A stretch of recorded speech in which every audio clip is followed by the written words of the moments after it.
جی ہمارے ساتھ بات کرنے کے لیے موجود ہیں خرم شہزاد۔ پولٹری کے جو ایشوز ہیں، پولٹری انڈسٹری کن مشکلات کا شکار ہے، اس پر ان سے بات کریں گے۔ جی خرم شہزاد صاحب بتائیے گا، پولٹری انڈسٹری جی مشکلات کا شکار ہے اور ان مشکلات سے کیسے نجات مل سکتی ہے؟ اس میں گوہر بھائی سب سے پہلے ایشو یہ ہوتا ہے کہ آپ کی پروڈکشن بڑھے گی تو آپ کا یہ جو ریٹ کا مسئلہ یہ حل ہوگا۔ مینس ظاہر ہے جو اینڈ کنزیومر ہے اس کے لیے ایشو تو یہی ہے نا کہ اس کو سستی مرغی ملے۔ تو پروڈکشن بڑھانے کے لیے اس کے جو را مٹیریل ہیں ان کی اویلیبلٹی ضروری ہے۔ را مٹیریل میں سب سے امپورٹنٹ چیز جو ہے وہ سویابین کی اویلیبلٹی ہے۔ سویابین پاکستان میں آ نہیں رہی اور سویابین کے بغیر مرغی ویٹ نہیں کرتی، اس کی وجہ سے سپلائی سائڈ پہ کانسٹرینٹس آ رہے ہیں اور اس کا امپیکٹ آپ کو ریٹ کی زیادتی کی نظر میں شکل میں نظر آ رہا ہے۔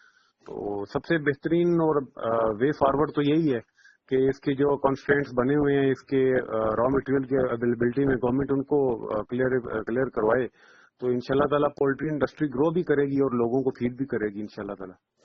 سویابین کا ایشو بہت رہا، اس کا اب کیا حال ہے مستقل بنیادوں پر؟ دیکھیے اس کا جو بہترین حل ہے وہ تو یہ ہے کہ اس کی لوکل پروڈکشن پہ فوکس کیا جائے اور ہمیں جو اتنی زیادہ امپورٹ کرنی پڑتی ہے اراؤنڈ مینز اپروکسیمیٹلی کوئی $1.5 بلین کی ہم امپورٹ کر رہے ہیں باہر سے۔ تو پاکستان کا جو ویدر ہے وہ اس کو بڑا سوٹیبل اس کے لیے، اس میں بڑی اچھی اس کی ییلڈ لی جا سکتی ہے۔ تو اس پہ گورنمنٹ کو فوکس کرنا چاہیے۔ اس کی ملٹی کراپنگ کی صورت میں مینز چائنا نے بڑے اچھے اس کے بڑے سکسیسفل ایکسپیریمنٹ کیے ہیں کارن کے ساتھ اس کی ملٹی کراپنگ کر کے سویا کے، اور پاکستان بھی اگر انہی لائنز پہ کرے، اور چائنیز نے اس کے لیے اپنی مدد کی آفر بھی کی ہے۔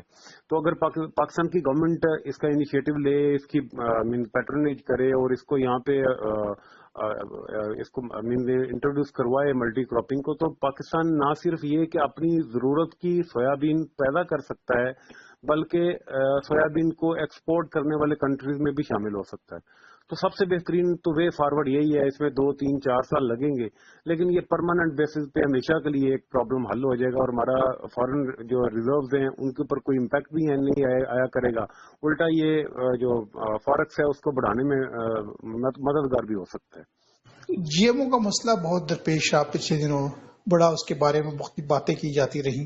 جی ایم او کیا ہے اور کیا اس کے اثرات ہیں؟ Basically G M O genetically modified organism ہے۔ ہمارے کنٹری میں ہم لوگ تو وہ ملک ہیں جنہوں نے پولیو کے اوپر بھی پتہ نہیں کس قسم کی مینز اس کے بارے میں خدشات بنا کے اور ان کو فلرش کر دیا، تو جی ایم او تو پھر بہت اوپر والی چیز ہے۔ تو جی ایم او بیسیکلی ہے یہ کہ اس کا جو سیڈ ہے کسی بھی کراپ کا، اس میں موڈیفکیشن کر کے اس کو زیادہ بہتر کر دیا جاتا ہے۔ اب اس کی جو سویابین کا سیڈ ہے اس میں کیا انہوں نے تبدیلی کی ہے کہ اس کی جو اندر اس کا ڈی این اے ہے اس کو چینج کیا ہے کہ اس کے اندر اتنا پوٹینشیل بن گیا، وہ ہربی سائڈ کو اپنے ارد گرد اگنے نہیں دیتا۔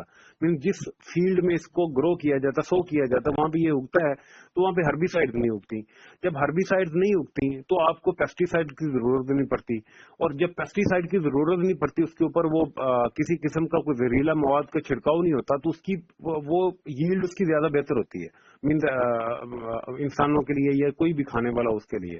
اور ایک سائڈ پہ اس کی ییلڈ انسانی صحت یا جو بھی اس کو کھانے والا اس کی صحت کے لیے بہتر ہے، دوسری سائڈ پہ ہربی سائڈ کیونکہ اگتی ہی نہیں ہے تو وہ جو انہوں نے بیچ میں سے اس کا جو شیئر کرنا ہوتا ہے اس کی خوراک کا حصہ سویابین کی جو جب سوئنگ ہو رہی ہوتی ہے اور گروئنگ ہو رہی ہوتی ہے وہ نہیں شیئر ہوتا، وہ ساری جو اس کی خوراک ہے وہ صرف سویابین کو ہی ملتی ہے اور وہ زیادہ بہتر گرو کرتی ہے، اور اس کی وجہ سے پر ایکڑ جو ان کی ییلڈ ہے وہ بہت بہتر ہو جاتی ہے۔